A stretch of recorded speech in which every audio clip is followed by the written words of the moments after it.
a panel in the order as it appears on the schedule, and I'm going to introduce each speaker before they speak. I believe we've agreed 20 minutes per paper. Each panelist has a PowerPoint, so we'll need to give them a moment to upload their PowerPoint. But again, I'm going to introduce each speaker in turn. So let me begin with Chris Coker of the University of York in the United Kingdom. Chris is a business historian and has previously taught history and English at Sheffield Hallam University. He has worked on projects related to employability, learner autonomy, and critical thinking as part of his wider remit as a business historian. And he is a fellow of the Higher Education Academy. And he's also, Chris won the 2017 Coleman Prize from the Association of Business Historians for Excellence in New Business History Research. And I believe he won that for his 2016 PhD thesis. So congratulations for that, Chris. And of course, I think you are also a native of Sheffield, if that's true. That is true. I am currently in Sheffield. It is 6:30 in the evening. Good evening, good morning, good afternoon, wherever you are. Great, and you can't. If you live in Sheffield, steel is always a central interest. So I'll turn it over to you, Chris, if you want to upload your or display your PowerPoint.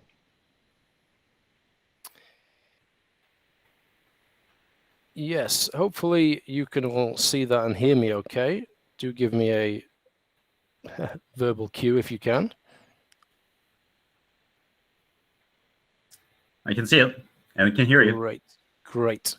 I'm having some slight internet issues, so if I do drop out, do let me know and I will make a start. So yes, good day to you all. I am a native of Sheffield and I am slightly obsessed with the history of Sheffield industry and armaments as well. And I want to deal with this question of after the arsenal of the world and what happens to the Sheffield arms industry from 1930 to 1945. And I should preface this by saying, what do we mean by the arsenal of the world?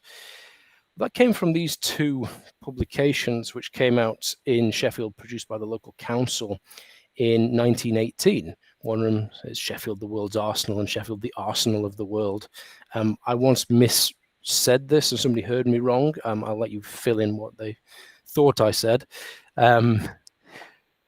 But these two documents really backed up Sheffield's central role, at least in British economic and business history, as the centre of arms production. And I'll read you a little extract from one of these. And this was issued in October 1918, Sheffield, the world's arsenal. It starts by saying, the story of armour plate production and that of the evolution of the armour-piercing shell from the cannonballs of the Napoleonic Wars crowd themselves into a very little longer period than the last half century. To a large extent, it is the history and the growth of the growth and development of the Sheffield district. For to the Premier City of Yorkshire fell the privilege and responsibility of playing a leading part in the creation of the mighty British Navy as the Germans know it today. It goes on to talk about all of the different products that are made out of Sheffield and all the things that a very small number of companies in Sheffield actually made. It goes on to finish by saying, Sheffield, the arsenal of the world. The phrase slips easily off the tongue. It's a great extract that I really like. But what underpins this idea that Sheffield was central to the growth of the British Navy and central to technological prowess as well? Well, really, it's these large armor-piercing projectiles. This is a picture from a company called Hadfield, one of my cases that I'll talk a little bit more about today, that shows this wide range of capped armor-piercing projectiles that were made before the Great War. And this photo is from October 1919. You see the large 18-inch caliber projectiles all the way down to the small 12-inch caliber projectiles as well. And really, Sheffield was the technological centre of these products during the Edwardian period into the Great War and beyond as well. So where does this really come from? The origins are in bulk steel manufacture in the 1860s to the 1880s. And we have 5 companies in Sheffield, some of which you may be familiar with if you've ever looked at British arms history and also global arms production history before the Great War as well. We have Vickers, which is probably the one that most people have heard of. Their steel making facilities were in Sheffield. Camel Laird and John Brown, two other shipbuilders, again started in Sheffield as steel manufacturers and later bought shipyards. These three companies are leaders in armour production. We also have Thomas Firth's and Hadfield's. These two companies are most involved with armour-piercing projectile manufacture as well. These five companies form what I call the Sheffield armaments industry, and they are all situated in a block of Sheffield's East End, which is roughly 3 miles long by half a mile wide. We have this congregation of these high technology companies there. Through using metallurgical knowledge, they really advance what these products are all about, and they become leaders in these technologies before the Great War. They have customers across the world. The Great War changes things a little bit as we move towards a land-based war rather than naval armaments. The massive demand from the industrial centre of Sheffield really expands, and during the Great War, my estimate is that the town produced some 100 million items for the war efforts. It really started the end of their productive and also profitable cycle as armaments companies. By the end of the Great War, into the 1920s, we have a slight downswing, and the five companies I talked about through mergers become just three companies in Sheffield by 1931. The Vickers Steelworks and the Camel Laird Steelworks merged to become English Steel Corporation. Thomas Firth and John Brown merged to become Firth Brown, and Hadfield remains independent. During the 20s, we're seeing a reduction in their productive capacities as well. And it also leads to some issues as we move into the 1930s. Now, one of the lenses that I want to use to really look at this is the idea of a warfare state. And just to conclude what I was talking about here, I have this contemporary view of armaments production in Sheffield from William Lionel Hickins, who was the chairman of Camel Laird, and this is at the end of April 1929. It really shows the decline of this industry. And as we start to ask these questions about Britain as a warfare state, does it really gel with what this extract is all about? So Hickins said in his annual general meeting report, "The armour trade, which in pre-war days was our principal activity, has completely collapsed. In pre-war days, our shipyard was seldom without either a battleship or one or two cruisers or several destroyers. Today, we have one submarine on the stocks and have just received an order for another. We used to consider our armour shops empty if we had not 6,000 tons or so of armour passing through them each year. Today, we have perhaps a couple of 100 tons. Our trade in big armour-piercing shell is gone altogether, as is our trade in guns and gun mountings, which was carried on at the Coventry Ordnance Works, a shared facility between them, John Brown's, and Fairfield shipbuilding. We were left with a wreck in a raging sea, and it is small wonder that some of the spars and rigging have been carried away. We are lucky to have escaped shipwreck. Remaining an armaments company, at least with naval armaments, by the end of the 1920s was very problematic due to the simple lack of orders." So let's dig into the idea of warfare states a little bit deeper. This comes from David Edgerton's 2006 work, some of you may be familiar with, Warfare State Britain 1920 to 1970. And Edgerton really approaches this as a revision to the welfare state approach to British 20th century history. And this key quote from page 5, Edgerton states that rather than disarming in the interwar years, Britain kept arms spending high and focused on the most modern military technologies. In other words, Britain focused on high technology warfare ideas, predominantly, I would say, in emerging electronics and aircraft manufacture as well. A couple more quotes from page 21 of the book. Edgerton states that the pre-war Navy dominated procurement, but its relative position became much weaker in the interwar years. He goes on to say that the Navy declined relative to the forces as a whole, as the naval industrial complex that all those Sheffield companies were part of declined faster relative to the arms industry as a whole. This is another way of saying that a new procurement-intensive force, the RAF, was growing at the expense of the Navy and the naval industrial complex.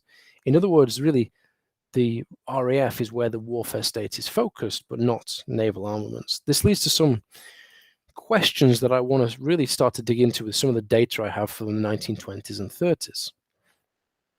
we have this pre-war naval industrial complex, I would say very much centered, at least in terms of steel, on Sheffield.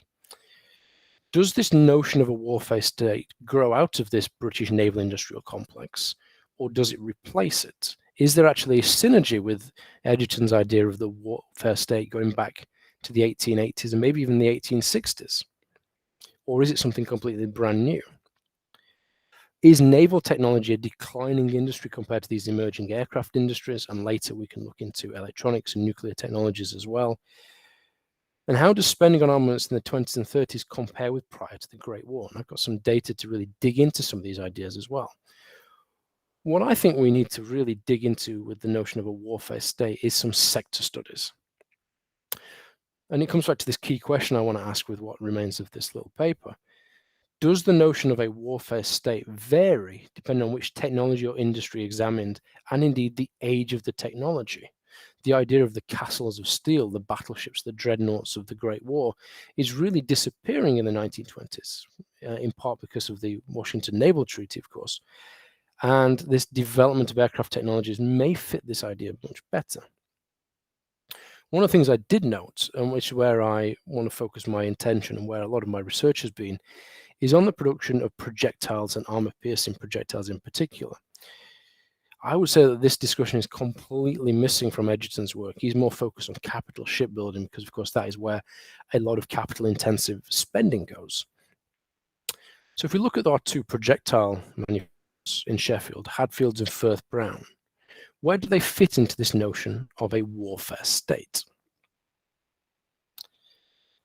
So I dug into two records in Sheffield, the Hadfield's collection, which is completely uncatalogued, roughly 200 boxes of material that were initially going to be set on fire when the works closed in 1982, salvaged thankfully by the archivists, and the Firth Brown collection, some 300 boxes that is all catalogued and is very extensive.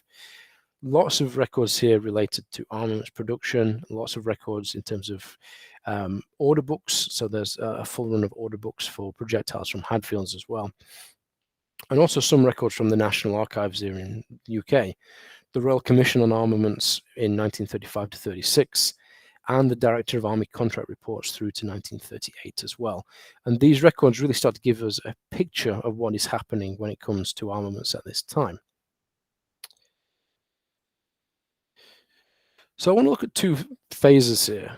Initially 1930 to 35, and then we'll look at 36 to the Great War, and then, to the Second World War, and then a little bit of the downturn as well. So Firth Brown and Hadfields go to the Admiralty in the end of 1929 and essentially say, we need some agreement to actually maintain our capacity, but there's no promise of orders.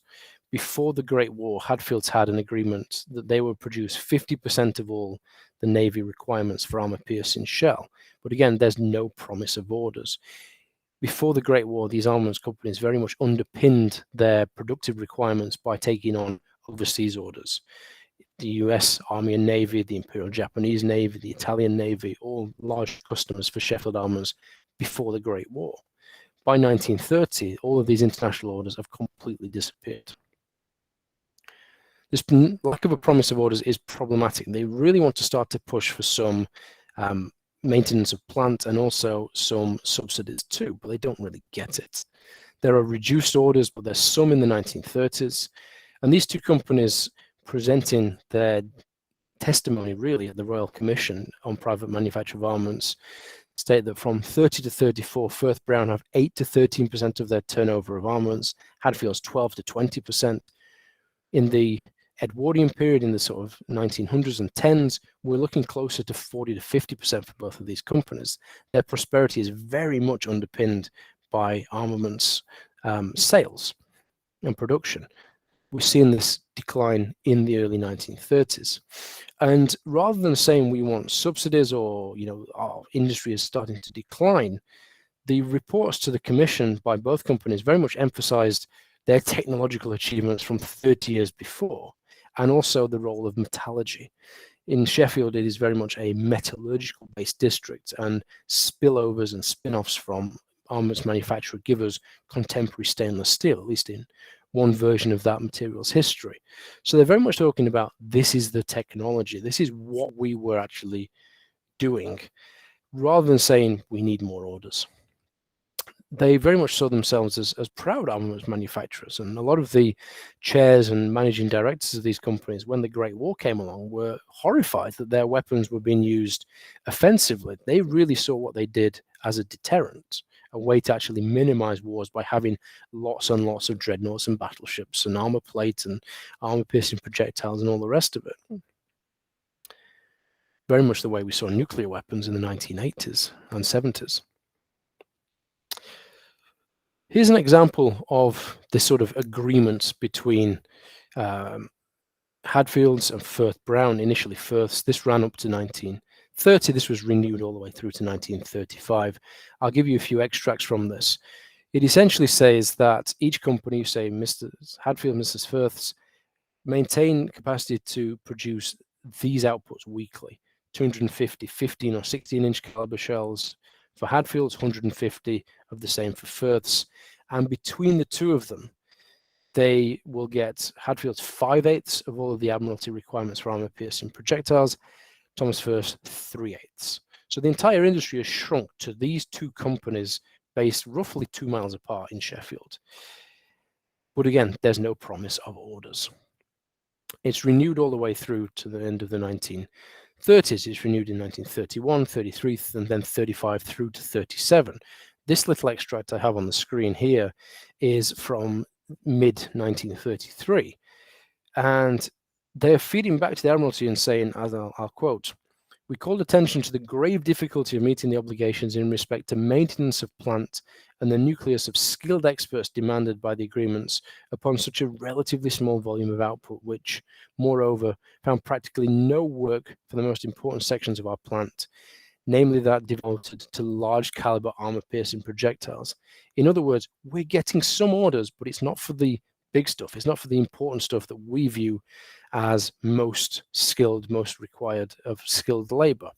What they aren't saying, of course, is that this is what they make the most profit from and what they can actually charge the most for. They basically go on to say that the agreement should include some further portions of your projectile requirements, and we greatly regret that it's not been considered possible to do more in this line of work. Essentially, we want to do more, but you're not giving us anything. And Hadfields are really emphasizing this kind of projectile, what they call the relief-based projectile, which, if you'll see at the bottom of the large image, this is from Brassey's Naval Annual from 1934. They've devised this relief base, which essentially means that the projectile, which in many ways was a specialized tool in hitting an armor plate at right angles, eventually starts to be able to attack at oblique angles without the firing chamber breaking away. This is what they want to make some money from. This is essentially the most advanced projectile of its day, but they're not getting any orders. And what I can demonstrate here is how orders very much decline and then start to come back again across the period from 1900 through to 1935. I don't have the figures for the Great War, but they would be very much off the top of the scale. The blue bars that you see here are for Hadfields, the orange bars are for Firths and eventually Firth Brown. And you can see Hadfields are very much the larger player in this industry. Firths, especially before the Great War, have some orders as well. If we look in the 1920s, we're seeing a relatively high proportion of orders. This is value of orders in thousands. I got it from the Hadfield and Firth records. I had to type out each record of each order sequentially into an Excel spreadsheet. If that's any useful data to anybody, please let me know. As you get through to the 1930s, we're seeing at least the early 30s, not many orders, and then a slight upswing through towards 1935. If we go back to that central question of how does this reflect a warfare state, this is, in the 1930s, a declining and almost dying industry.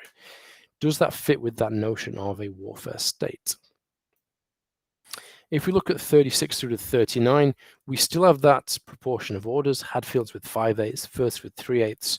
We're starting to see increasing orders, but these companies are having issues with bringing skilled workers back into these companies to cope with demand. Without the work, these skilled workers, arguably the most skilled in the entire works, the most highly paid in the works as well, are disappearing, and they're having to take the time to train people if they can't bring people back. If we revisit the spreadsheets after 1935, on the far right-hand side of your screen, you'll see the orders for 36 through to 45. I only have the pre-Second World War figures for Hadfields. It is available. I do need to type it up and add to this graph.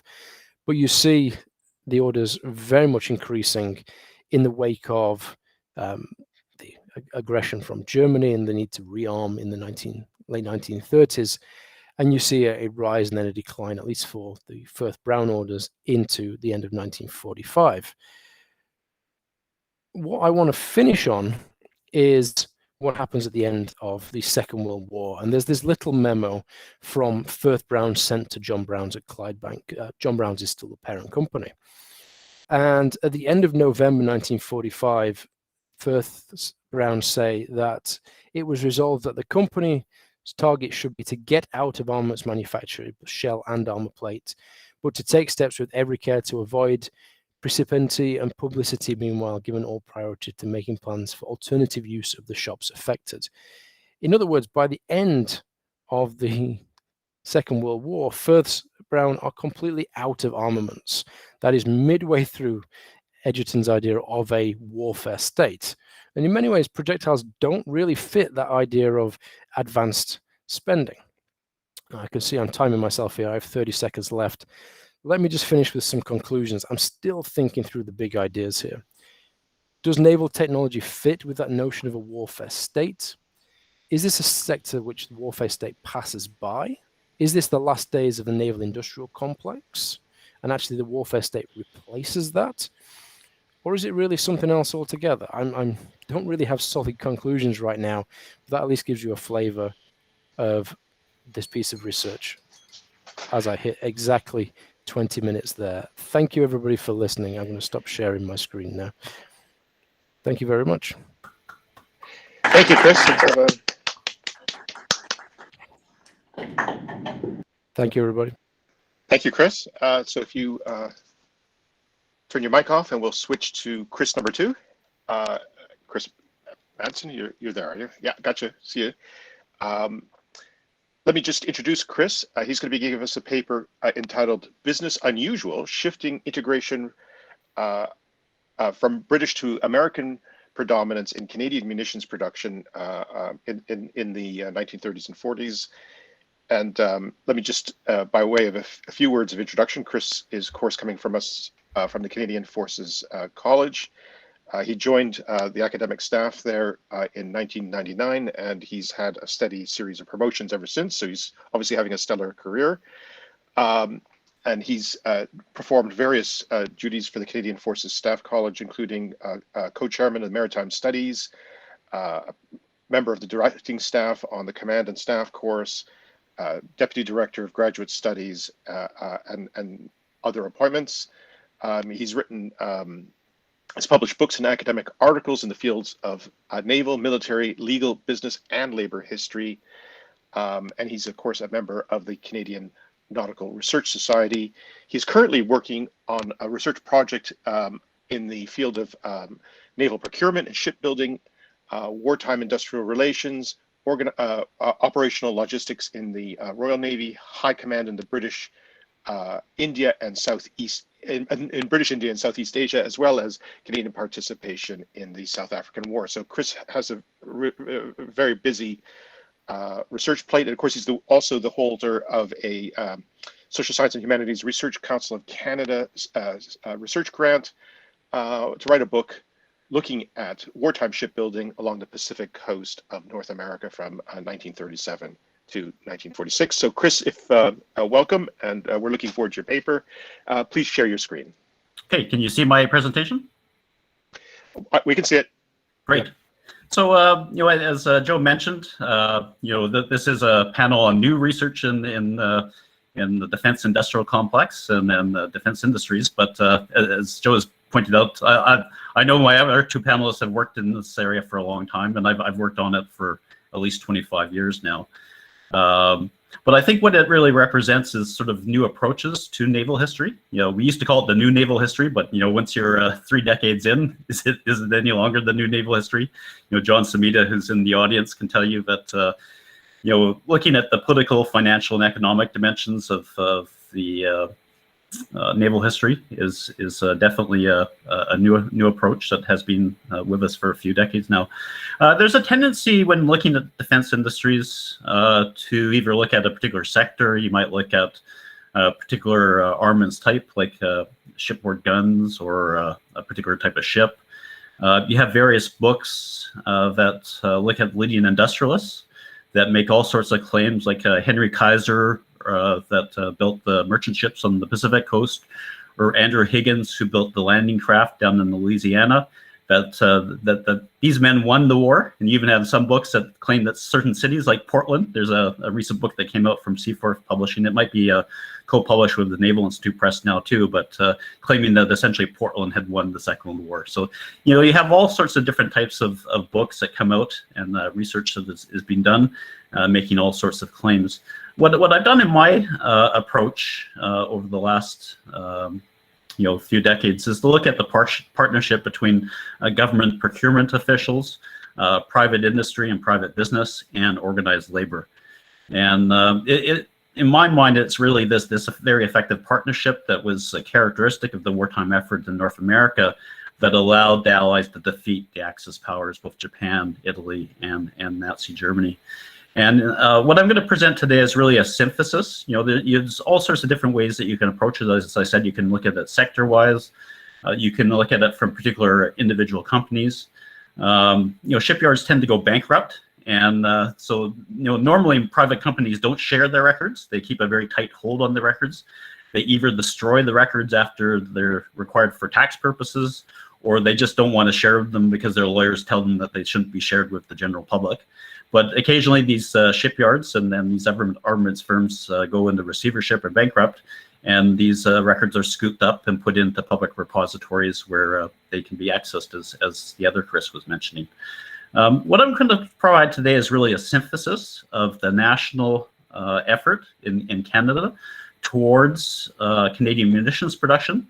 And this is taking a much wider and broader perspective from simply looking at maybe shipbuilding or a particular aspect of the industrial war effort, but trying to put it into a broader perspective from a national basis. Thomas after me is going to give you a comparative approach between the British and the Americans, and that's certainly one way. Much of my work is certainly looking at the comparative approach on the West Coast between Canada and the United States, and trying to integrate that type of work. But my paper goes into much more detail, and I'm just going to give a general overview of the chronological phases of this national war effort that I identify in the paper. Go ahead. So again, the outline of, I'm going to have to end show because I've picked up the wrong one. So there we go.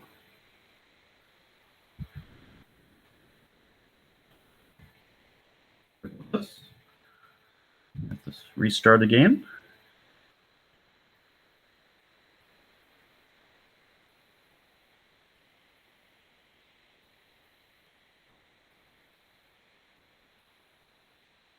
That's the right one.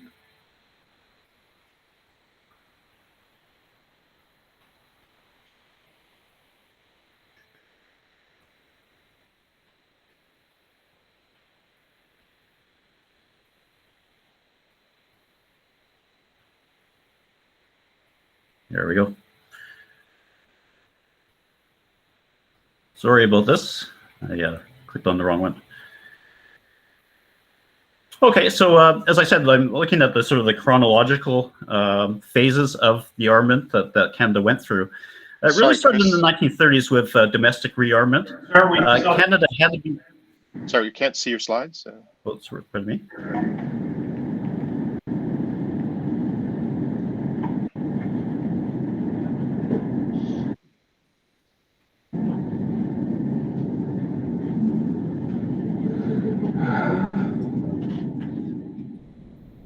There, can you see them now?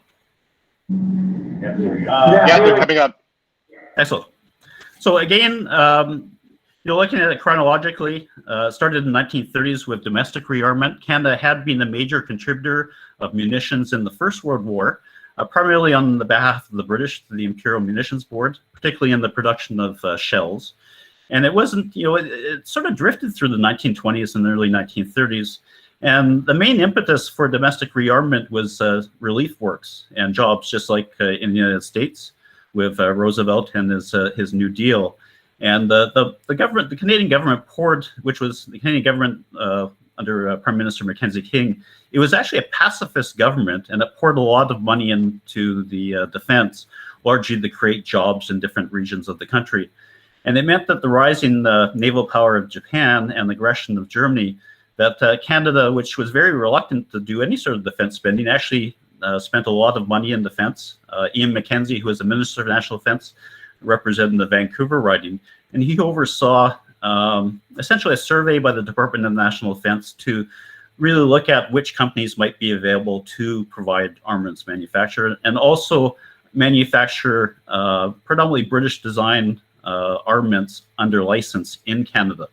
That led to the purchase of the Blackburn Shark torpedo plane, first outright from Britain, and then it was built by Boeing, Boeing Canada, which Boeing is actually a Seattle company, but they set up a branch plant in Vancouver to build the Blackburn Shark torpedo plane, and also the Bren submachine guns. I just mentioned the Bren submachine gun. It's outside of the naval field, but it's important because it was given to a company in Toronto, the John Lewis Company, which was actually a home appliance builder and had absolutely no experience building any sorts of armaments. And it was a sole source contract, and it created a big stir in the defense field and in the political field, and it eventually led to a royal commission, which looked at allegations that it was given with undue influence and all sorts of things. But what it meant was that once this royal commission was finished, that the Department of National Defense had a very rigorous way of going about letting defense contracts in Canada. And that meant that going into this, when the Second World War actually started, and the British, because of their desperate situation in the 1940s, came to Canada and other countries of the Commonwealth, that Canada already had a very sort of regulated arrangement for providing armaments and a survey of the companies that might be available to build them. What happened in April 1940 is that the government, because of the sort of this flood of overseas orders from the British, established a government ministry, similar to a ministry that existed in World War I, the Department of Munitions and Supply, and appointed Clarence Howell, who was one of the stars of cabinet. He had been Department of Transport minister, and was one of the rising stars, an engineer from Thunder Bay, to really oversee the business mobilization towards armaments manufacture in Canada. And I just have a picture here of the two, just an example of the 2-pounder pom-pom naval anti-aircraft gun. This was a British gun, which was given, all the designs were given to the Canadians to manufacture in Canada. The Admiralty arranged with the Dominion Bridge Company in Burnaby, British Columbia, to essentially establish its own plant to build these types of guns. So again, the impetus is the British orders, and there isn't really a lot of thought about what the Canadian needs are at that point. And it's not until 1941 when there's an evolving hybrid approach towards armaments manufacture in Canada, where the Canadian Navy and the Royal Canadian Air Force and the Canadian Army are really expanded in unprecedented ways. You have to remember, Canada is a large, geographically is a large country, but at the time was very small in population, still is small in population today. And they mobilized armed forces which were far in excess of the size of country that it actually was. So in 1941, it essentially fields a very large Navy, a very large Air Force, and a very large Army. And you need to equip those armed forces with modern armaments. Now, initially, they had looked to the British to provide those, but increasingly, much of the British equipment had been obsolescent. The British had not been able to keep up with research and development. And a lot of the British equipment was simply outclassed by the Axis powers, particularly Germany and Japan. And increasingly, the Canadians were looking towards American type equipment. And I called it an evolving hybrid approach because, they're still wedded to British type of equipment, but because the Canadian manufacturing, the Canadian companies are based on sort of a North American model with North American measurements and techniques and other things, they're producing British type of equipment for to North American standards. And increasingly it becomes American equipment. And the primary agency or vehicle in which all the armaments in North America are assigned is the Combined Munitions Assignment Board. This is essentially an assignment board that sits in Washington, D.C. and has British and American representatives, and they divide U.S. production. Now, Canada was not part of the Combined Munitions Assignment Board, but had representatives that would go there and try to match what Canada was producing in terms of Canadian war production with what the Americans were giving to the British. And this was necessary because the Americans were not going to share as much as the British wanted in terms of North American war production. And increasingly, the British looked towards the Canadians to make up the difference. The problem was that they didn't have the money to buy the munitions, so eventually Canada extended a $1 billion gift or loan for the British to buy these things. Now, the last, I call it the Pacific Bound, the last phase is the Canada's participation and the US and British participation in the war against Japan. It's interesting because, as I said, the Canadian Armed Forces had grown very much large in size, but they were geared towards European operations. And if you look by 1944, they're actually drawing down a lot of those armed forces. And the Mackenzie King government was not committed to have very large Pacific commitment. There was a meeting in September 1944 in Quebec City where the British and American leaders, top leaders, Churchill and Roosevelt, come to a meeting that's hosted by Mackenzie King, and certain commitments are made, in particular, Roosevelt's acceptance of a British Pacific fleet to the Pacific, and Canada is asked to man certain ships and provide armaments and basing and other things for the maintenance of that ship, that fleet. So on the West Coast, the shipyards are geared towards providing the fleet train or the maintenance ships that would keep that British Pacific fleet going. A lot of the repair ships that were used and floating dry docks that were used to repair ships at advanced bases came from Los Angeles and other things. But increasingly, because of the obsolescence of British equipment, even the British themselves are turning to American type designs and straight procurement of American type armaments. And a good example of this is in the field of naval aircraft, where essentially the British start using Grumman Hellcats and Corsairs and the Grumman Avenger torpedo bomber.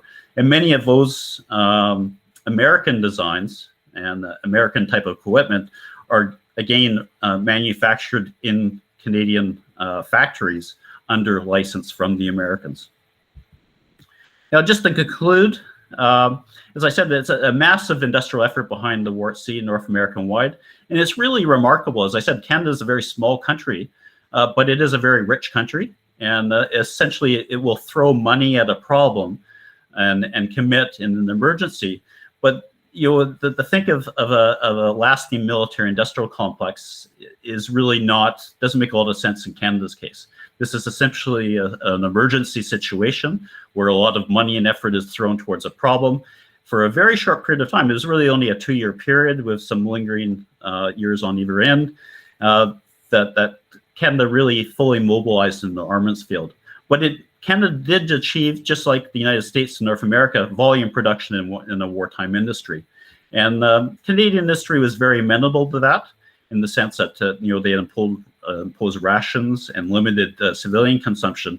And for business to be prosperous, they had to rely upon public monies and government encouragement of private industry. And what happened during the Second World War was really the adoption of American best practice. And it really is an integration between the American and Canadian economies and the movement away from Great Britain for political direction and to be fair, more encouragement of the relationship between the United States and Canada. And it really had temporary rather than lasting effects. because it's really quite remarkable how quickly they drew down the industrial effort as soon as the surrender happened in 1945. Once it was signed in September by MacArthur in Tokyo Bay, contracts were immediately canceled. Lots of the factories and other industrial concerns that were used in the war effort were declared surplus and put up for auction. And really going into the Cold War, Canada did not have an military industrial complex that would even support a very small navy in the 1950s and 1960s. And with that, I'll stop.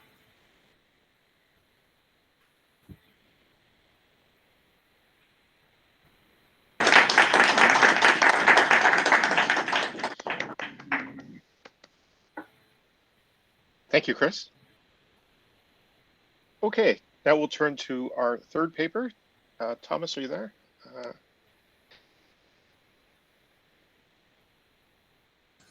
I'm here. All good. Excellent.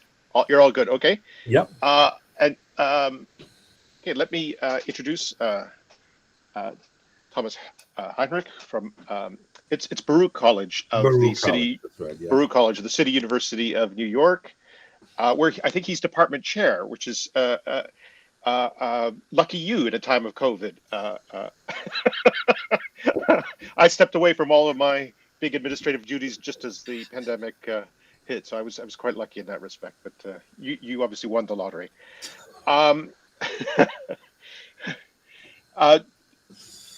Thomas just published Warship Builders: An Industrial History of the U.S. Naval Shipbuilding, 1922 to 1945.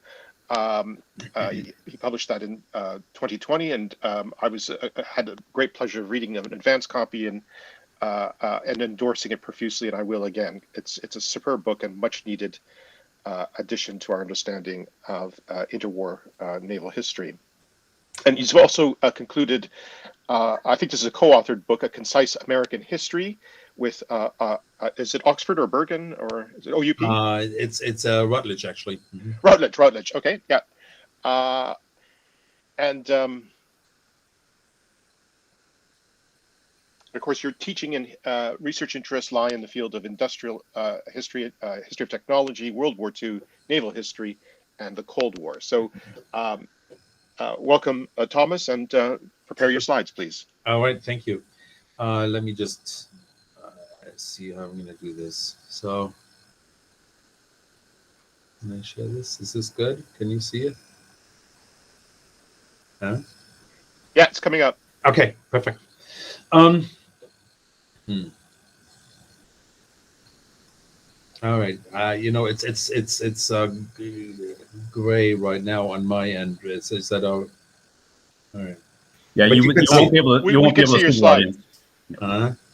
We can see it, but you won't be able to see the audience. Oh, okay. All right. But you might want to go on slide view. I go from your end. Yep. Right. All right. That's good. You might want to just hit from the beginning for slide view. There it is. I don't know what happened to fighting ships, but in any event, yes. So thank you for this very kind introduction, Joe. And like you mentioned, I mean, this is really in some respects a follow-up of my research and of my book on the World War II warship building industry, primarily in the United States. Just let me give you a little bit of background on that one, and it helps explain a little bit of the trajectory of this particular presentation. What really happened was 25 years ago, I think, just about, I published a book on the Philadelphia shipbuilding industry. That's called Ships for the Seven Seas, Philadelphia Shipbuilding in the Age of Industrial Capitalism. So, I thought, everybody would get so excited about the shipbuilding industry that there was going to be, all these follow-up studies. Well, of course, that did not happen. And so it was kind of left up to me. I wanted to really kind of write this second book again about Philadelphia. And then it kind of snowballed, really. I said, well, Philly is not really that important anymore during the Second World War. What are they doing down in Newport News? And what about the West Coast? Well, make a long story short, this turned into a U.S. history of naval shipbuilding during this period. And I ended up then doing some comparative work with the Germans, with the Japanese, and with the British. And at this point, I've been kind of working on some stuff that's particularly related to the British case, and what I'm going to be talking about today is really an outgrowth of that. So let me just time myself, make sure I'm not going to take too much of your time. Okay, so Anglo-American Naval Shipbuilding and Industrial Mobilization, 37 through 45, right? So, I mean, kind of when you look at the literature in naval history, really, during this period, combat history is very well documented. Design history is also superb, in part thanks really to Norman Friedman's books that deal with that really deal very extensively really with the design aspect and I read all of his work really with great enthusiasm. But what kind of is missing as part of the story is really what's happening on the industrial end of things, and what is really happening inside these shipyards that are really kind of in so many respects the armories really of the navies over the course of the Second World War. There's a lot of stuff actually that deals on the British side with the prehistory of the war, and there's lots of stuff that has been coming out, especially over the last couple of years. In so many ways, I think shipbuilding has been kind of portrayed as a little bit of a microcosm really of the industrial problems that Britain faced during the interwar period, right? And in any event, so there's a lot of literature out on the pre-war history on the shipbuilding industry on the British side. On the American side, it's not nearly as well documented, and that is of course what my own work is all about, and kind of have a closer look really at things like business management, finance, labor, and of course history of technology quite extensively. So let me just give you a little bit of a background as far as the historiography is concerned. The conventional story really goes as follows: that American shipbuilders over the course of the Second World War delivered huge numbers of, primarily Liberty ships and cargo ships and other cargo ships. And actually, I think, Chris, on one of your last slides, that was a Liberty ship, wasn't that, for the supply train for the British Pacific Fleet? I would assume that was a Liberty ship. It's a Victory ship. Victory. Again, a Victory. Yeah, it kind of gives you a sense. I mean, these were relatively simple bits of engineering that were hastily put together. And Kaiser, Heinrich Kaiser, always bragged about, all these production records, that they completed a ship in 7 days, PLA to completion or launching or whatever. But that's kind of the conventional story. It's pretty, I think, universally recognized at this point that the Liberty ship was a pretty lousy vessel, and that it had really fulfilled its purpose if it had kind of managed to survive 3 trips across the Atlantic, and that was pretty much it. But kind of encapsulates to a degree the history of American industrial mobilization. Studies of Ford Motor Company that built the B-24 Liberty bomber. None of these things were very good, but the Americans built a lot of them, and that is kind of the nutshell story, really, of American industrialization, industrial mobilization over the course of the Second World War. So, lots of stuff is being produced. None of it is very good. But, as far as in the shipbuilding industry, there's just such quantities coming off the American slipways that actually the U.S. Maritime Commission and later on the Navy had problems finding enough people to serve on these ships. The Navy definitely hit its ceiling at about 2.2 million recruits that were stuffed into these ships, but there were definitely problems kind of as far as really recruiting people to serve. In any event, so that's that. On the British side, the conventional story is that Britain produced a fair amount really of naval tonnage over the course of the war. That it suffered really in so many respects from legacy problems, particularly holdovers from the 1930s, very much along the lines of what Chris Corker talked about in the bit on the British armaments industry. So a lot of these problems really get amplified and are very much evident in what's happening in the British shipbuilding as well. That's the conventional story, and I think it would be important eventually to kind of challenge that.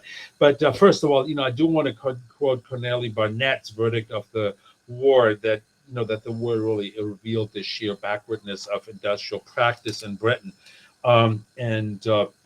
And well, I mean, actually, the quote is from David Edgerton, who challenged this and who introduced the notion of British warfare state that Chris talked about. So I don't have to go into this notion in any more detail. But one of the things that I think need to have a really closer look at is the record of, let's say 37 through 1945. And put Britain really in comparative perspective. On the eve of war, so pre-war shipbuilding in the United States and Great Britain really shared three core characteristics as far as I'm concerned. First of all, naval shipbuilding was very much distinct from merchant construction. And that is what this quote that I've been showing you this whole time, really encapsulates the idea that cargo ships were relatively simple bits of engineering that were usually constructed with a very keen eye on cost and really, served, of course, the needs of domestic and international trade. While warships are a very different animal. They incorporated cutting-edge technology that intended to deal with enemy forces, realization of which really required highly, highly skilled labor. And that's a very important part of this story of shipwrights, of ship carpenters, of iron workers, and so on and so forth, that really form the backbone of this industry in so many respects. From the design end, and this kind of speaks to the difference between naval shipbuilding and merchant construction. From the design end, I have this Harvard Business School report that I really rely on quite extensively in the book. It says the cargo ship wide empty spaces in its holding for carrying freight. In contrast, a fighting ship packs machinery, armament, shell handling equipment, radar installations, and many other types of accessory equipment into every possible space. The fighting ship structure is also complicated, but an unending effort to satisfy the needs of high speed and great strength. A yard which produces fighting ships must inevitably develop a more versatile labor force with more skills per man than a yard which builds merchant ships exclusively, because fighting ships must have finer workmanship. So, that again just speaks to the difference between merchant and naval shipbuilding. I mean, one of the areas where you do see, I think, important synergies as passenger ship construction. You see this in a place like Brown's that I'll talk about in a little bit, but that is Clydebank, that actually did specialize in very, very high-end merchant shipbuilding. I mean, they built the Queen Mary, Queen Elizabeth, and the Empress of Canada and so forth. But there were certain synergies as far as sort of the quality and the workmanship was concerned between merchant and naval shipbuilding. And the story is very much, again, the same in the United States. Now, the other part of this story is that British and American naval builders build ships in small batches, and that's what you see actually here. That is an Iowa class battleship in under construction at the Brooklyn Navy Yard in this would be 1943 approximately. In any event, so you do not build battleships by the hundreds, and you don't build them on assembly lines either. This is really in so many respects a batch production industry. Sorry, Thomas. Yes. You just need to toggle your slide. Say again. You just need to shift your slide. Move to the next slide. Did I do that? Not yet. No, not yet. So okay. Let me see what I'm doing wrong. Okay. Is this showing anything? No. Yeah, we can see. Okay, this is better. Yeah. Okay, good. Yeah, so this is Iowa at the Brooklyn Navy Yard in about 42 or 43, and and it gives just a sense that this is complex business putting these things together. They were built in very small series. Eventually, I think they had planned for 5 or 6 Iowas. They ended up building 4. So again, I mean, warships are usually built in very small batches, so you kind of see this really across the board in both the United States and Great Britain in terms of naval construction. Another aspect of this story, and let me make sure I'm getting this right. Do you see that in my next slide or no? Yep. Okay, good. So another point of this story is that very few British and American shipyards were really equipped to do naval construction, to build warships. In Britain, you have, by the eve of World War II, you have 17 shipyards that were really well equipped for advanced naval shipbuilding, about 15 in the United States. You kind of see this here. This is Brown's, this is Clydebank, and this is just a part of these wonderful sources that you find at the Glasgow Business Archives, that actually there were weekly progress reports on the progress of these ships, right? That were done by the management, and you kind of see this here. The area that is marked in red, that is the degree of completion, and I think this is Queen Elizabeth. That's about 95% or 92%, somewhere in the 95 complete, right? So in any event, what you kind of again see here is very the advanced production and construction apparatus that's required for these things. There's another issue that you kind of see in this particular illustration, and and you see this in a lot of British shipbuilding, and that is quite a number of these shipyards were located on very narrow rivers, right? And so you kind of see this here. This constant problem really in British shipbuilding. Launching Queen Elizabeth, on this path. I mean, that was a whole different type of undertaking, and a very complicated one. That's what I mean to say, really, with that. So I realize that actually I'm going to have to speed this up a little bit. I do want to kind of get to a few points. Here is the Brooklyn Navy Yard again. One of the few in the United States that was fully equipped really to build anything from battleships to carriers, and well, they didn't do submarines in Brooklyn, but really destroyers, amphibious landing craft, and so on and so forth. So that is that is kind of part of this end of the story. The shipyard development over the course of the Second World War, I really want to stress and emphasize this. The United States in 1940 at the behest really of Franklin Roosevelt and some Carl Vinson really in Congress pushed through the so-called Two-Ocean Navy Act, and that's really kind of this massive appropriation and construction bill that funded destroyers, battleships, aircraft carriers, and really the fulfillment of that program became the core mission of the U.S. shipbuilding industry, naval shipbuilding industry during the Second World War. Now, as far as this undertaking was concerned, the Tourish Navy Act was critical really to that end of the story, is that the Navy provided private business with funds to upgrade their shipyards. Both in the United States and Great Britain, the 30s were a terrible period.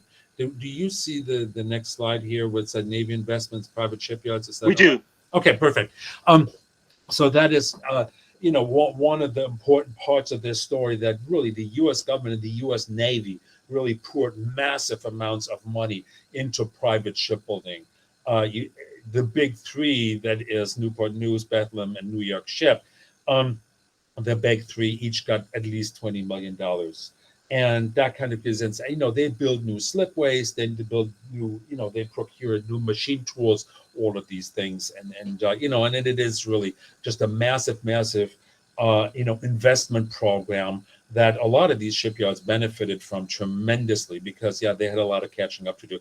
The Navy also put just an enormous amount of money into its own shipyards, that is the government-owned Navy yards. Brooklyn got $71 million in facility upgrades during the Second World War, and the other big three in the Navy yard business, that is Philadelphia and Norfolk, got a little less, but still just enormous amounts of money. As far as Great Britain is concerned, the government was very, very stingy, and ended up really delaying that moment of truth when they started to put money into the shipyards. Really until 1942, there is a Bentham report that really documents the sad state of the shipyards, of the machine tools, of the slipways, and all of this. One of the big problems really in British shipbuilding was that they didn't have enough welding equipment, and they didn't have enough cranes to do things, modern construction techniques like sectional shipbuilding. So that is one of the areas where Great Britain greatly lagged behind, really. Another one, I'm running a little bit out of time, but so I do want to wrap this up. Another one is really yard specialization that was far more advanced really in the United States than Great Britain. You kind of see this here. That's the Bath Iron Works. That is the leading destroyer builder, supplier of the Navy, really, and what they really do is they do an awful lot of repeat work, and it's no secret that eventually is going to produce significant productivity advances. And kind of see this here, that is Fletcher class destroyer construction, Bath Iron Works. That is the days from keel laying to commissioning. And and you kind of see this drops by more than half. So you do get a sense of there's an enormous amount of yard specialization going on in the United States, far less so than in Britain. I have the example of the Vickers Tyneside. They built a battleship that's King George V, 3 carriers, 3 light cruisers, 13 destroyers, 9 destroyer escorts, 16 submarines, and 7 tank landing ships. So once you're doing this kind of huge mix of work, not to mention both Vickers and Clydebank did an enormous amount of repair work that constantly interfered with these things, with the regular construction business. So that was really not well organized in the United Kingdom on the part of the Admiralty, and that is where the Americans really did deserve kudos as far as really going heavily into yard specialization and into repeat work. So where you have things like as a class design and construction, that's what went to Newport News Shipbuilding in Virginia. Light cruiser construction and light carrier construction was done mostly by New York Shipbuilding. Destroyers to Bath, submarines to Electric Boat, and so on and so forth. So, that is, again, one of the great strengths of I think, the American naval shipbuilding program in the Second World War, and one of the weaknesses really on the British end of things. Well, and I do want to leave you with this slide here. That is the respective construction record as far as displacement tons delivered over the course of the Second World War. And you kind of see the sheer extent to which things like yard specialization, massive amounts of money that were spent on American shipyards, and again, particularly as far as government funding was concerned, And another aspect I didn't go into here is the United States did build massive numbers of so-called greenfield plants, out in the middle of nowhere, in Illinois and in Iowa even, and so in any event. But these all contributed to this massive increase in delivery of naval shipbuilding, of naval tonnage over the course of the Second World War. So I'm going to leave it at that. There's lots of other things we can talk about, but one of the purposes really of this exercise was to pry open this black box of naval shipbuilding in the United States and Britain. And again, I'm hoping to continue this kind of research, particularly as far as the British are concerned, in some case studies, and then later on to really carry the story forward into the Cold War. Anyway, I want to leave it at that. Thanks. Thank you, Thomas. Thank you.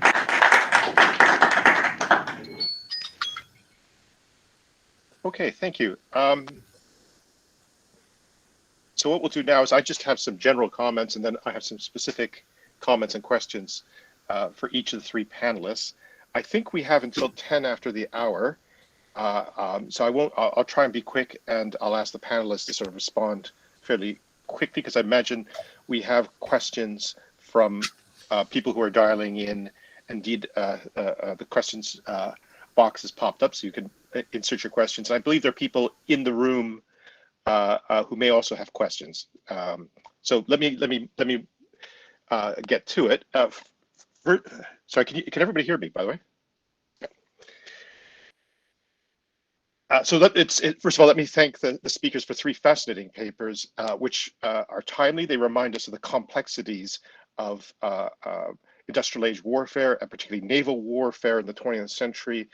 And I'm struck, of course, that all of what I found was the most interesting commentary on the recent submarine deal, that Australia's decision to purchase nuclear submarines, is all focused on the fundamentals of construction, transfer of technology, facilities, support, and that's where, if we're thinking about naval warfare and naval armaments, that's really where the focus ought to be.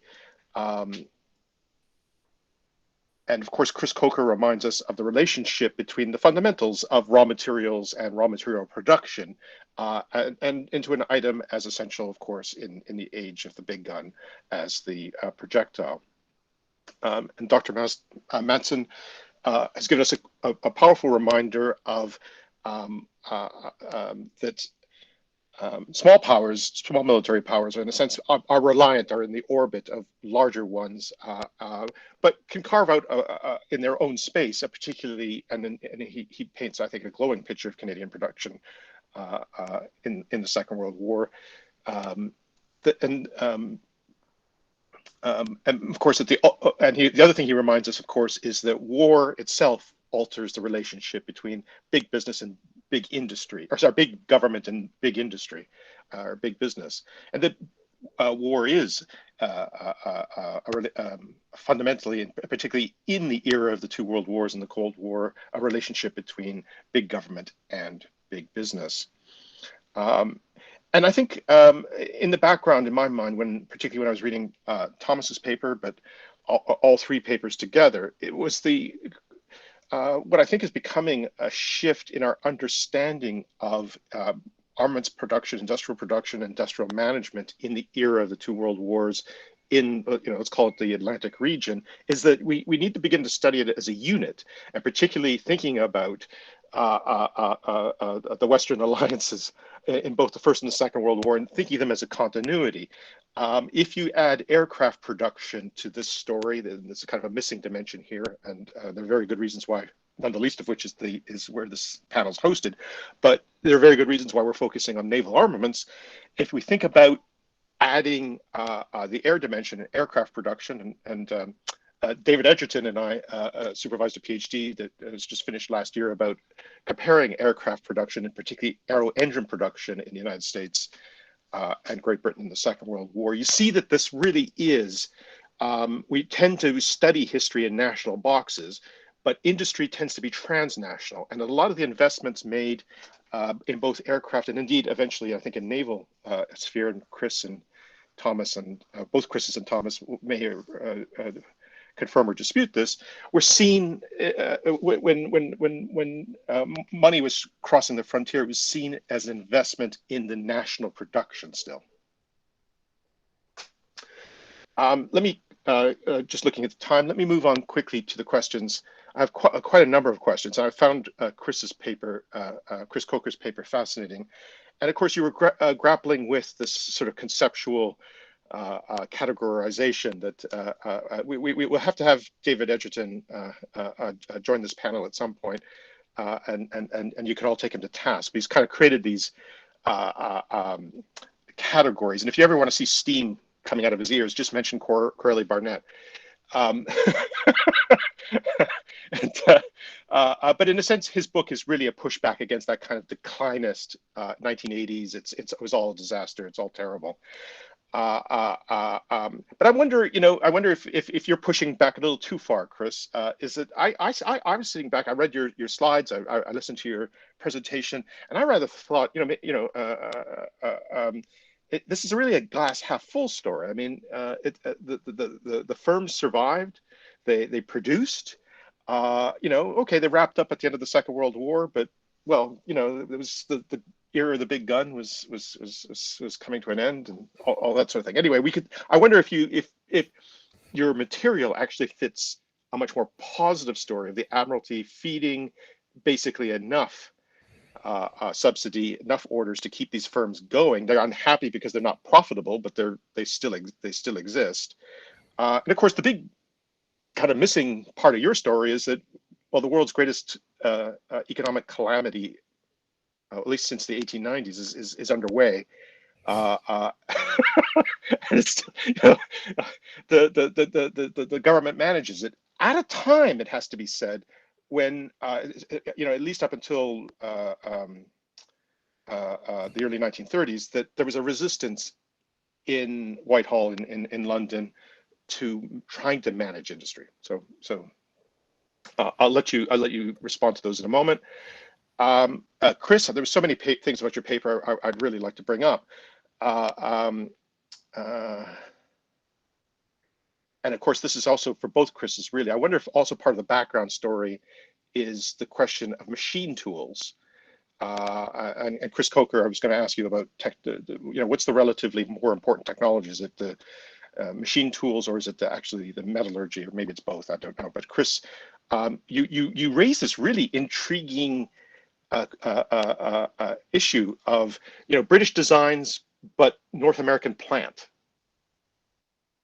And I wonder, if it just occurred to me, if you could ever isolate sort of a production run of something that was both built in Canada, in Canadian plant, and something built in the United Kingdom in UK plant, and see, is it, compare relatively efficiencies and outputs and things. It would make a really fascinating comparative story.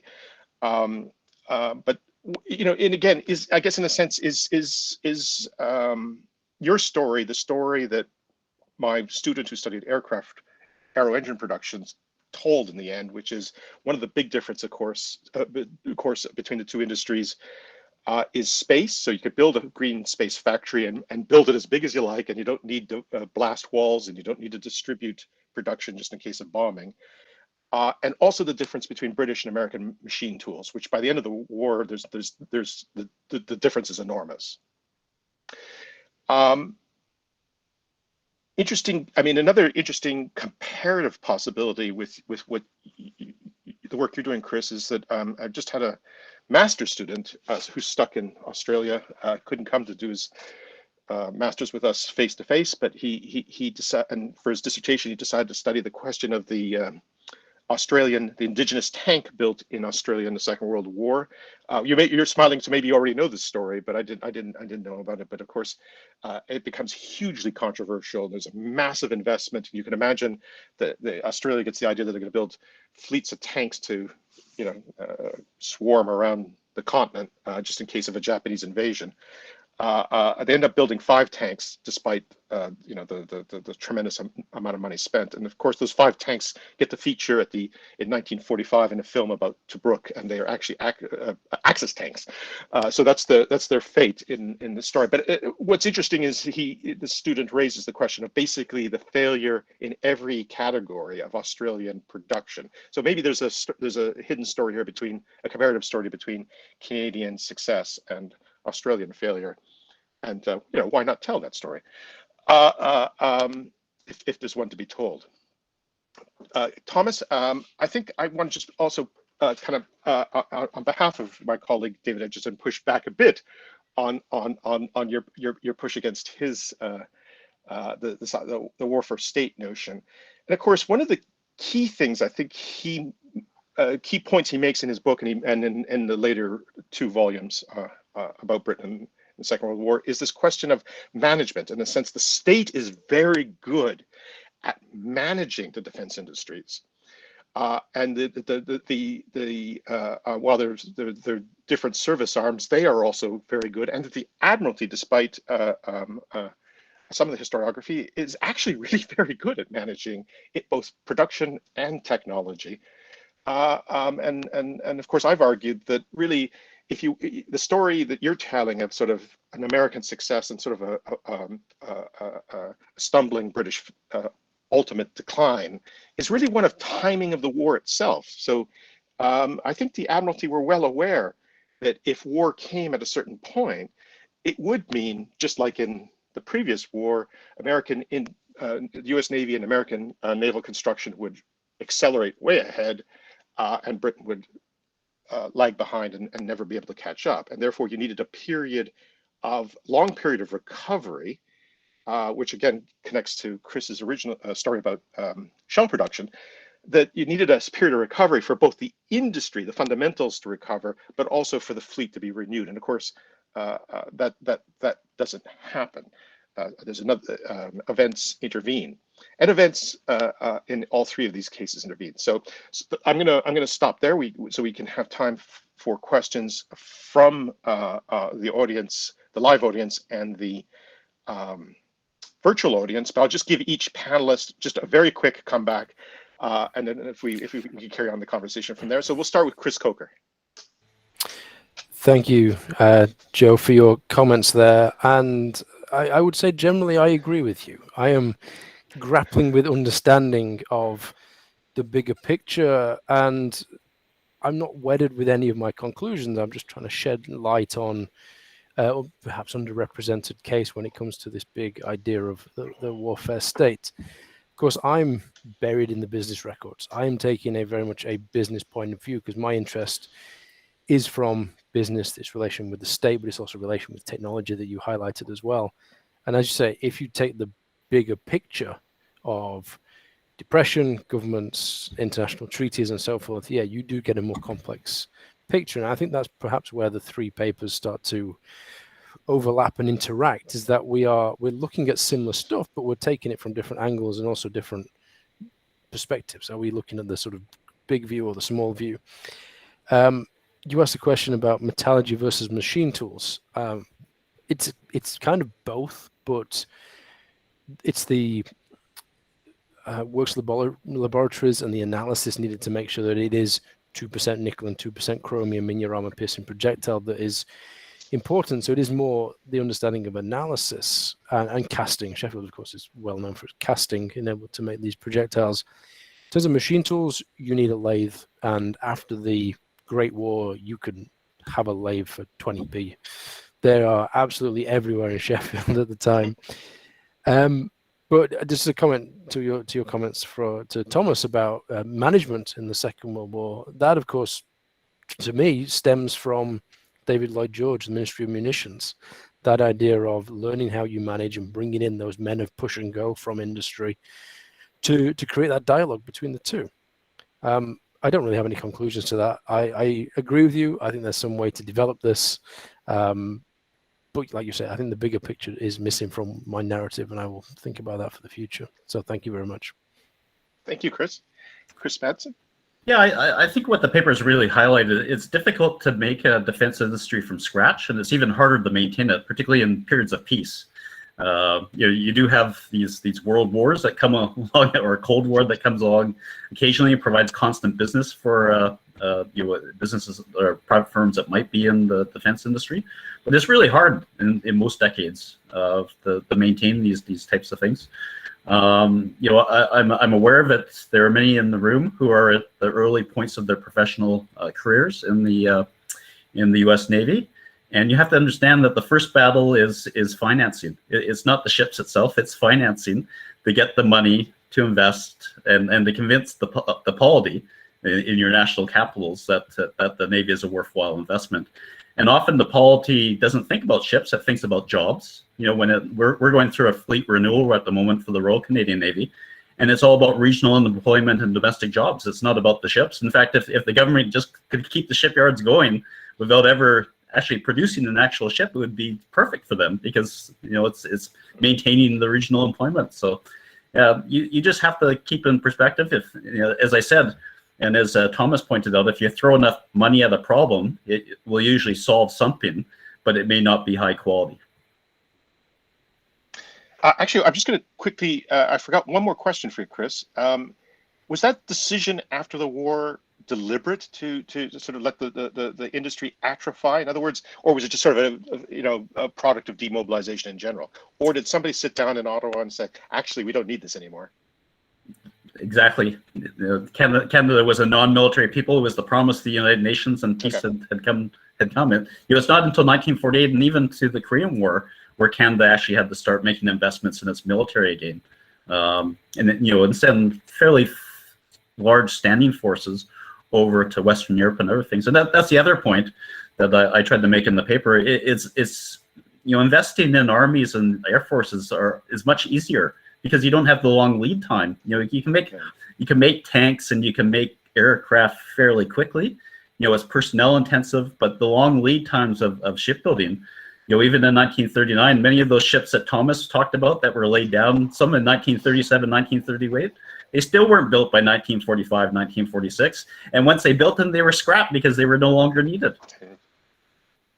Thomas, would you like to join? Yeah, David Edgerton, we really have to have him in here at some point or another. I totally agree on that. So, yes, and as a matter of fact, I'm much more sympathetic, to his line of argument than came across perhaps in this paper. And I keep looking at this article that I wrote about the British shipbuilding industry, without that comparative angle. And make a long story short, I mean, to still have by 1939, 17 big shipyards, compared to, again, 15 in the US, that are prepared to do most kind of naval work. That's a real achievement after what that industry and what that country went through in the 1930s. I think that's the one thing. Profitability, actually by 39, surprisingly, virtually all of the naval builders are profitable in Britain, which is remarkable as far as I'm concerned. They did elbow tactics. They did this Worship Builders Committee, and Chris Miller has done wonderful work on all of this stuff and all the sleazy things that they did behind closed doors.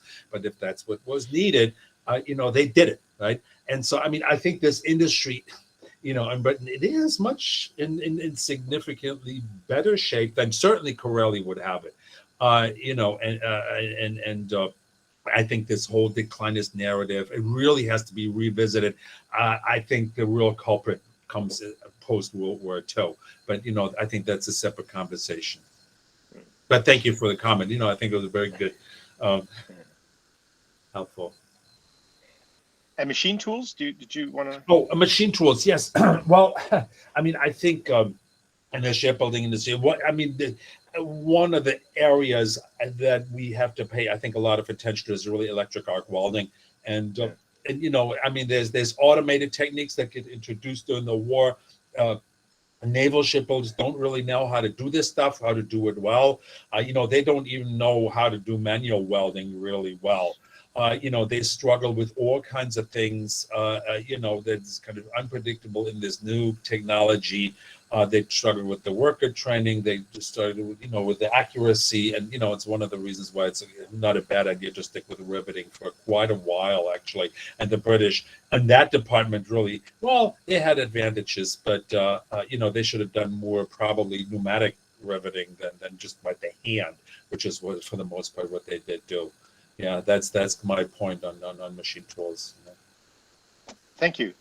We could take questions now from the live or the virtual world.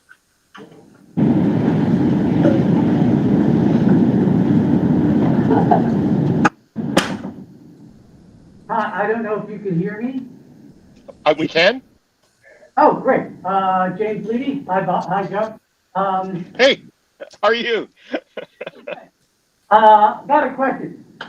When you, it's a little old, but it's I don't think it's obsolete. Andrew Gordon's book on procurement, the Admiralty, is in the 30s, and one of the things he points out is that there was an enormous bottleneck on the 36, 7, 8 period with skilled labor, and it was never completely overcome.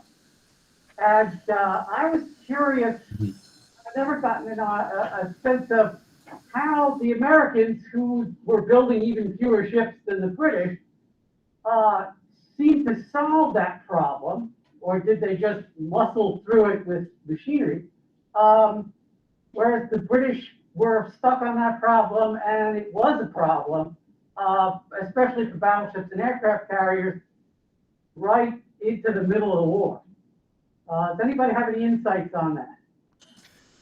Well, let's start with Thomas, because I think that's sort of right up your street. Oh yeah, very much so. I mean, the Americans through mass. You're right. I mean, the British really had tremendous problems during the Second World War. Finding sufficient skilled labor. And, the unions played a very difficult role in all of this, and they resisted dilution really at every corner. The Americans, I think it's in part because the U.S. trade union movement was so weak, really, that they were not able to mount an effective defense against, de-skilling and recruitment of women. So what really starts to happen is that there is an enormous amount of worker training going on. They recruit high schools, they do it in colleges, really at all levels. I have a wonderful story. I have to get this in here. So I don't know if anybody of you is familiar with Howard Zinn, who is a major American radical, historian, civil rights. So I found him actually at the Brooklyn Navy Yard as a shipwright in 1941. He was 18 years old and learned the shipbuilding trade. And by the way, it took him 2.5 years, like most of these guys. It's not easy to learn this trade. And of course, then he was big on the basketball team and organized the apprentices right away so that they could ask for more money. But it really, that speaks to the fact, a lot of these apprenticeship programs, they remain in place. It varies from place to place. Brooklyn was good, Philadelphia was not so good, but they kept churning out very, very skilled people. They took their sweet time. But I think in the end, they recognized you need skilled workers to build aircraft carriers, battleships, cruisers, and this. Yep. Of course, in the United States, back at that time, you had a split between the American Federation of Labor and the Congress of Industrial Organization, which essentially came in the mid-1930s and I guess lasted until the mid-1950s, but certainly during the late 30s and 1940s.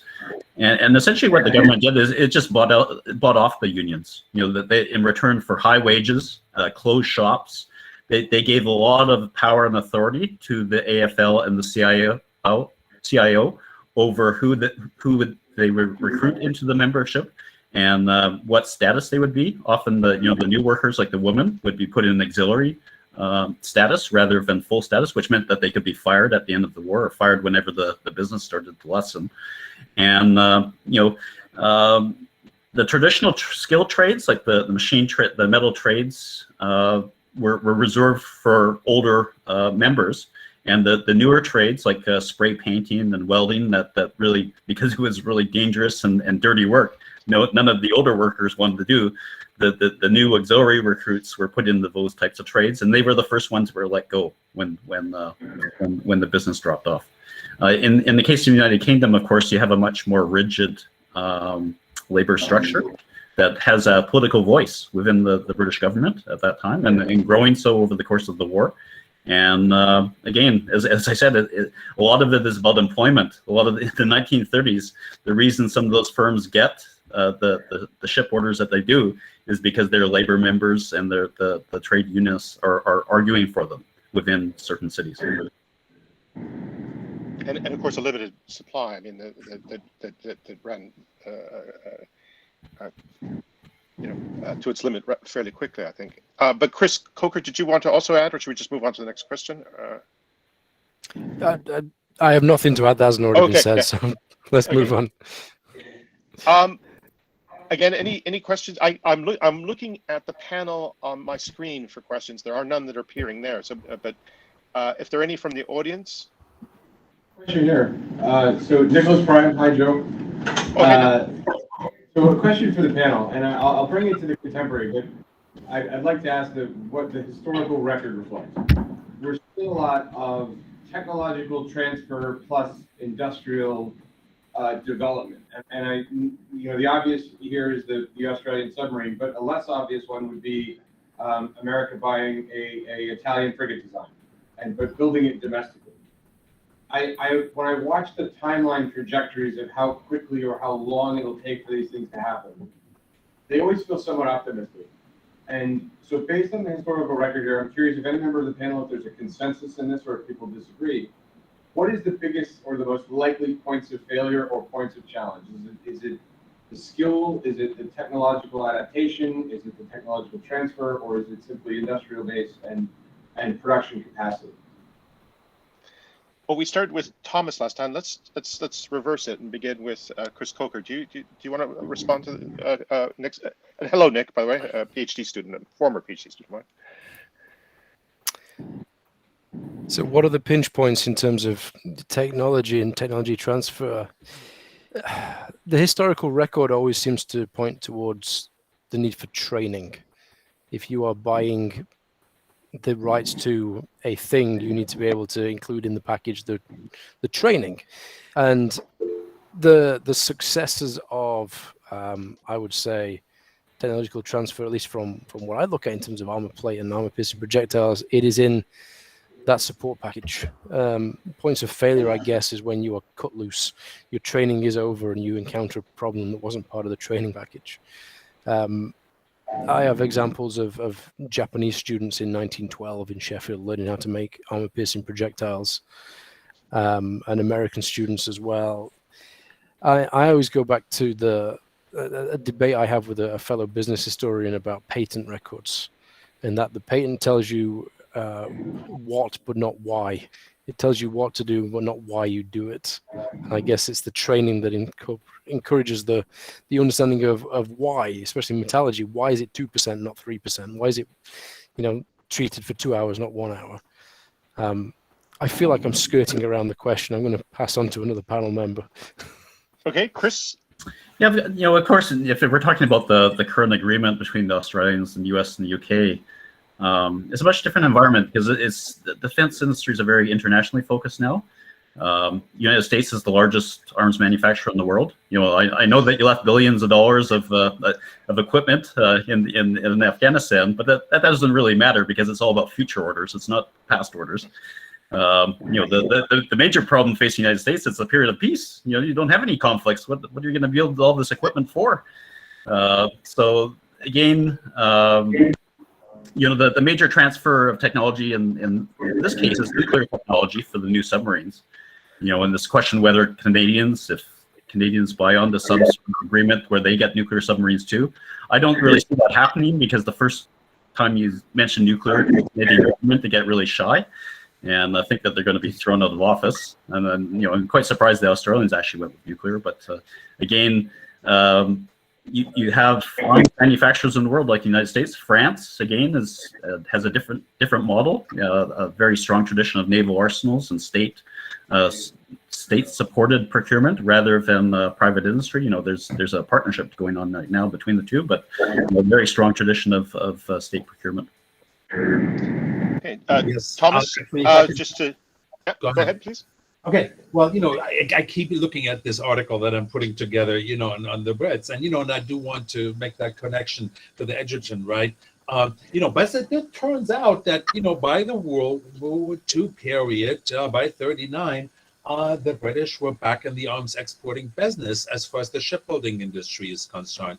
A lot of people say, just dismiss this, right? And it's like, and it's a dying story. It used to be these gigantic numbers in the 19th century, and then it all collapsed. But they certainly exported a great deal more than the Americans, certainly more than really.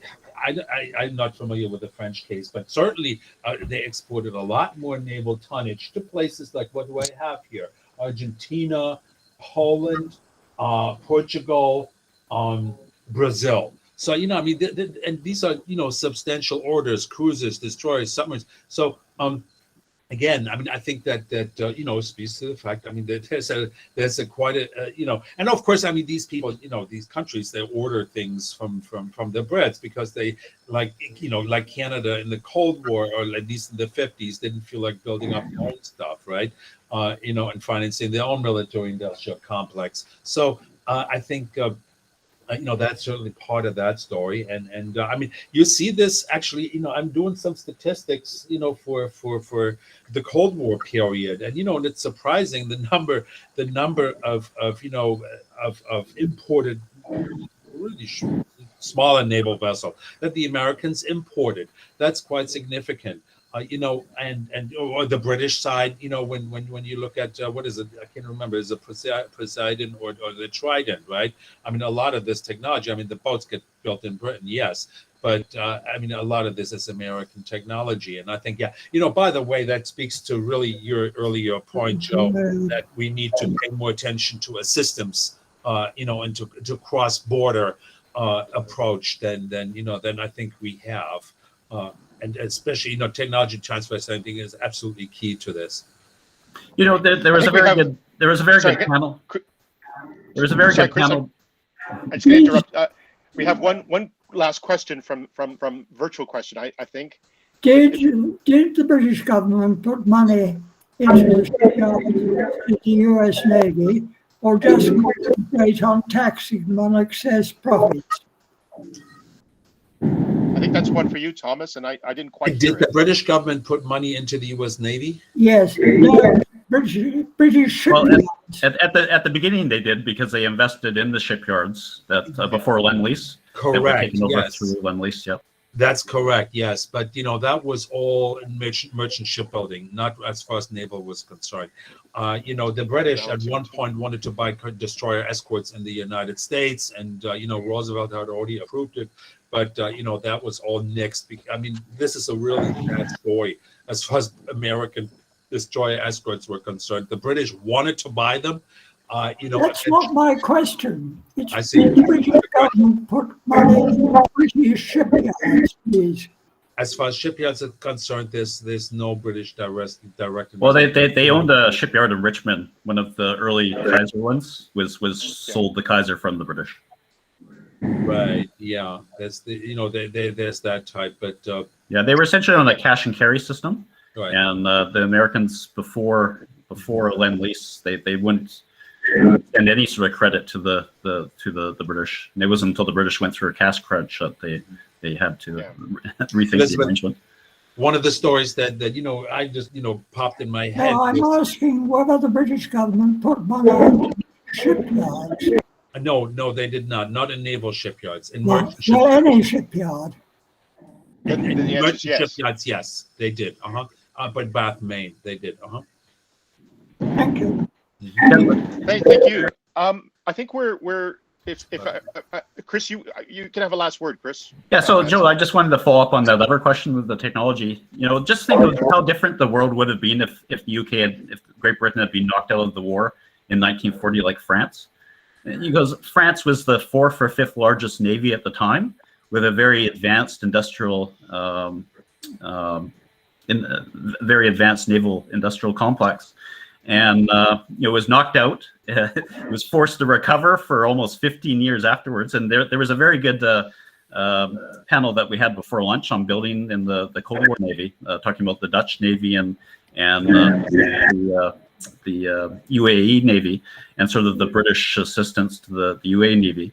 And by the 1960s and 1970s, the French are very serious rivals to the British in terms of competitors for selling these ships, and they're actually outselling the ships. Even the Soviets are outselling in terms of the Indians, outselling the British. So the British had this period for about 15 years after the post-war where they could leverage their Commonwealth connections and the sort of colonial attachments to sell ships to these nations. But once that relationship became much less, it became a free-for-all where the Americans are actually giving a lot of these countries direct assistance by transferring arms. Think of Pakistan.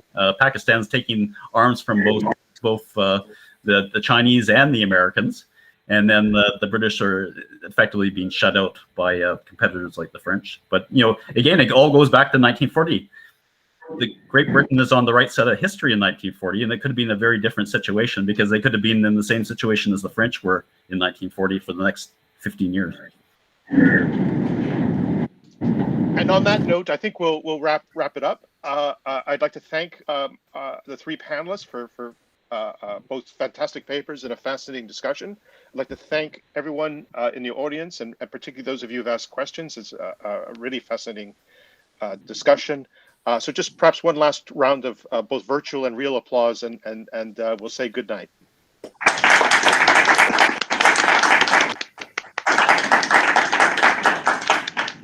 Thanks, guys. Thanks, guys. Really appreciate it. All right, take it easy. Perhaps we'll do a chat at some other occasion. We should. Take it Hey, easy. Joe. I'll talk to Good you night. soon, hopefully. Good night, Chris. Good night. Take care, Good night, everybody. Nick.